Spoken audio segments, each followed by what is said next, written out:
meron ng, I cannot mention the pharmaceuticals, the giants, pero meron na ako nakapaggumawa ng antibody. We are facing, nagkakaroon tayo ng problema. Hindi ito perfect kaagad. Especially so, na noon pa, sinabi namin, yung national ID makatulong. Ang problema dito, ang proponent na ayaw o the proponents of the don't, itong mga left.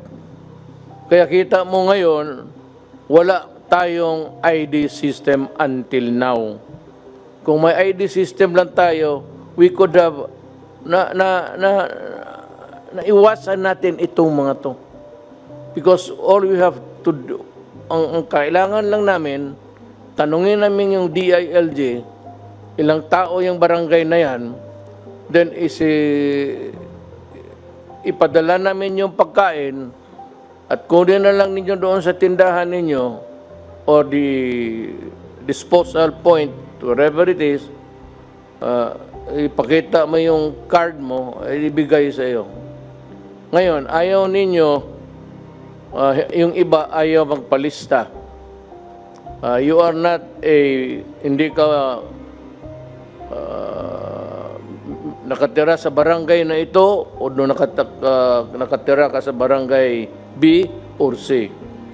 Kaya nung nagsisensos ang mga barangay, pati yung DILG, kung wala kayo sa listahan, then hindi kayo mabigyan.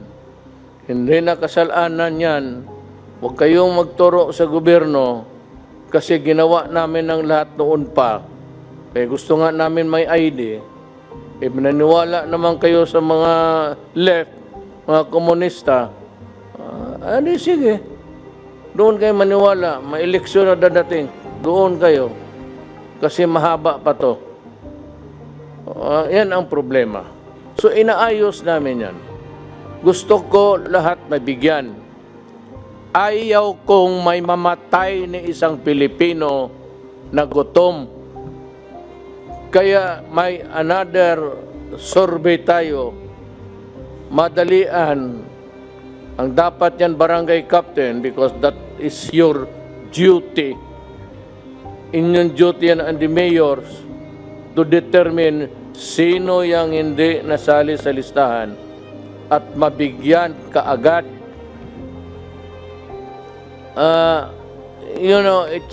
May COMELEC listahan. Kayong mga flying voters noon, kung saan-saan kayo nagboto, ayan. Hindi namin malaman ngayon kung nasaan kayo. Pagtawag, wala naman kayo. So that is really a problem. It is a problem that confronts government. Problema ninyo, problema namin. But kung magdating na tayo sa laro ng sisiyan, the blame game, mag-unawa na sana ninyo kung ano ang talagang sitwasyon, yung totoong realidad ng buhay natin. Tapos, ito speech to. Hindi ako nag-i-speech ako, pero istorya lang eh. Speech. Lalo tayong mamatay nito. May isa pa, yung discrimination ng mga health workers. Alam mo, pag tinamaan kayo ng COVID, didiretso kayo sa ospital, pagkagrabe na kayo. Sino nagsusugal ng buhay nila doon? Yung mga doktor pati yung health workers. Bakit ninyo total, paglabas niyan sa ospital, hoy mga gago, cleaned na yan sila. Naghugas na yan yung mga damit nila doon, hinubad na. Hubad lahat, walang naiwan. Panibago. So, wag ninyong i-discriminate yan. I'd like to order the police. if there's a report of somebody harassing or facing a discriminatory act, you arrest the person. Huwag mong bitawan hanggang hindi ko sinabi na bitawan. Tawagan ko lang kayo kung panahon na kung lalo na yung binabato yung bahay, hulihin mo, dalhin mo sa bikutan, huwag mong i-release. Ngayon, kung idemanda ka, sabihin mo, ako, ituro mo sa korte siya. Okay lang yan. Total lang. At yung sa priso naman, huwag mong pakainin. Kaya mo magutom. Titigas ng ulo ninyo. Yung mga tao nagsusugal na buhay, naghihirap, tapos ganunin ninyo. Kung ganun, huwag kayo magpa-hospital. At kayo naman mga health workers, kung nakita ninyo yung tao nagbato ng bahay ninyo, nandoon sa ospital ninyo, alam mo na. Alam mo na kung anong gawin mo.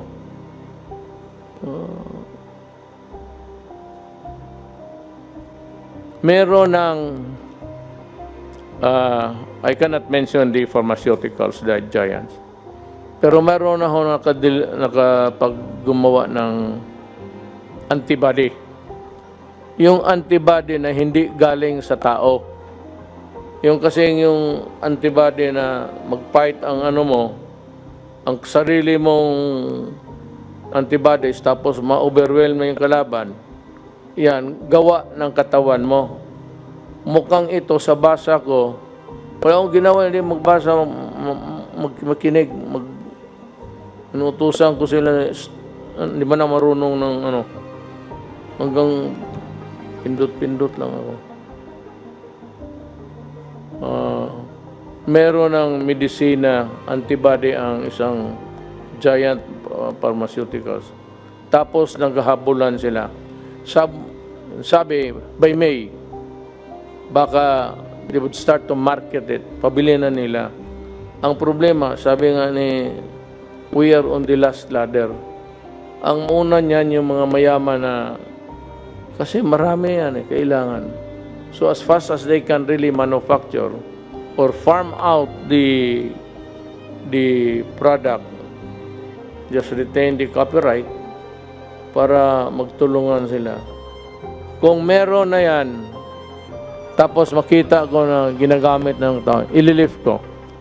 Total, kung magkasakit kayo, may antibodies naman tayo mabili. Ngayon, kung wala kang mabili, problema mo na yan kasi tapos na yung I will lift the quarantine. Ngayon, paglabas ninyo, ganun pa man, I would still insist. Kasi sabi ng mga scientists dito, kinig ako. Hindi yung scientist sa TV yung sasalita na personal. Sekreto, ganun pa man. Mask yung ano yung akin ito ganito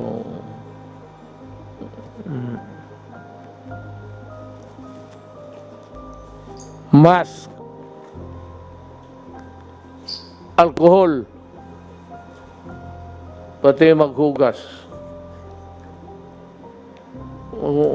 Hindi na yung sabon na ordinaryo. Basta soap and water. Okay na yan. Alam mo, pag nagsama lang tayo, kaya natin ito. Kunting panahon na lang. Alam ko, igit na kayo na makalabas. Pag lumabas lang itong antibody na gawa nila sa labas, parang inumin mo, parang kung baga sa bakterya pa, antibiotic, sisirain niya. And also my fear that kung nandyan yung antibody, of course, the rich nations will get it first before we can. And that I placed a condition there na kung nandyan na yung antibody available na sa market dito and that's being sold in quantity, in numbers, then I'm inclined to maybe at that time lift the lockdown. With my assurance that when the antibody that's being, I said, it has passed the medical tests o yung clinical test nila, it's ready to be sold by May.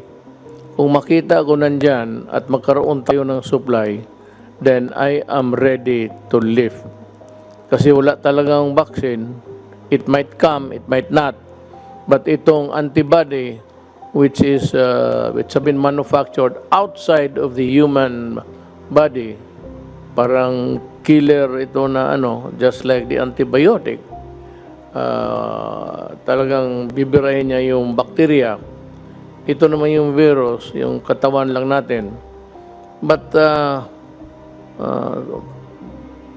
for whatever it is really worth, we have to thank these guys for coming up, and whether the efficacy is really sort of hangs in the balance. But with the assurance that they have tested it medically, I am sure that we're able to come up with something, buy it, and if I think that it is really there for good and can help people, then I am ready, I said, to lift the lockdown. Now, if there is nothing more to say, that leaves me to two matters, actually. One is that I would advise the checkpoints not to be dismantled, especially by the police, but this is my order. Do not stop motor vehicles carrying food and other vegetables from the province. Wave them through and do not delay their journey because people are waiting for the supplies. Mga kababayan ko, ginawa namin lahat ito. One is that I really do not want to see a single Filipino dying of lalo na yung mga bata. So again, at the risk of being redundant or repetitious, again, I would like to say that go out and seek the hungry before they die. And for itong mga actually, I do not know if it's still applicable. It's a poor man's standard. Nobody should be offended by this because that is what we have been using even in our speeches in public. Alam mo kasi, unfairly though, I don't know if it is the classification still good, pero ang ating society, in terms of wealth or was the capacity to hold the money, ang number one is the class A, Group A, which are really the billionaires, the Ayalas and all of them. Good for them. And the second is class B, still the millionaires, but not as rich and not as powerful as class A. Then we have the C, class C. I don't know if this holds, if this will hold true until now. Ang class A, yun yung mga mayaman na nakapagbili kung kotse, bago, bahay. Ang class D, you have to divide this. Upper D, yung may mga trabaho at wala masyadong utang. At ito namang lower, class D, lower. Dalawa yan, division, na kailangan talaga ng tulong. At yung nagbabayad, I said that it was Governor Remulla who suggested it first. It was just also a prayer to government na this group or this class of people should be looked into and receive assistance. So I said we study and we might be able to produce the money. Sunny is doing his best, and I said, ang ano lang is we can still borrow, but pag wala na, then we start to, kung ano yung mga bagay-bagay natin. Kaya nga meron kang ano dyan, to save for the rainy day. I mean, everything is almost gone, and there is nowhere a source that you can find. We can only start selling the properties. Yung sino yung makabili ng cultural center, parang palasyo yan. Pwede mong gawing palasyo, nandiyan ka sa trono. Then, marami yan. The whole of Dewi Boulevard, marami tayong lupa dyan. And it's itong the peripheral lands around PICC, pati yung cultural center. So, yan ang sinasabi ko. Ang problema is wala pang vaccine that should be the number one cure actually. But there's a glimmer of hope dito sa mga medisinang nagawa ng mga pharmaceutical. Again, I repeat, ito yung antibody. It is not a vaccine because hindi naman ito kinuha ng tao. I really do not know. Might, pero little lumalabas doon sa data na binibigay dyan sa mga media outlets. Pero pag nandyan na yan, at siguro na tayo. So with that, I'd like to thank everybody. Still, my snappy salute goes to the health workers, mga doctor, nurses, and we will protect you. We will find a way of, pagkagabi na, and you are still far away from your home, kasi hindi naman you are not delivered or conveyed hanggang hagdanan. So ito lang magawa ko sa lahat. If you are still about a kilometer away, na malayo ka, at may makita ka ng pulis, parahin mo. Tumingin ka dyan sa gitna, at sabihin mo sa pulis, magpahatid ka. So, the PNP is put on notice that kung yung mga ganon, hindi naman standard, but there are few public motor vehicles running, at saka yung may mga franchises, most of them are also inside their houses or has taken off for a vacation. So, the police should come in. Yung mga health workers, may card man yan na naglaklakad, tanungin ninyo kung kaano siya kalayo at pasakayin ninyo. Give them a lift and deliver them to the house. Galing terminal, hindi naman deliver yan tao por tao sa bahay. Bababa sa terminal, and if you feel that you have to walk, you really have to walk. And if you feel tired or just want to go easy, you flag down any police, military or police, and my order is this, give them a lift. Tumulong kayo sa kapwa-tao natin. These guys are important in our fight because without them, all is lost. So again, I ask for everyone's cooperation. Maraming salamat po sa inyong lahat.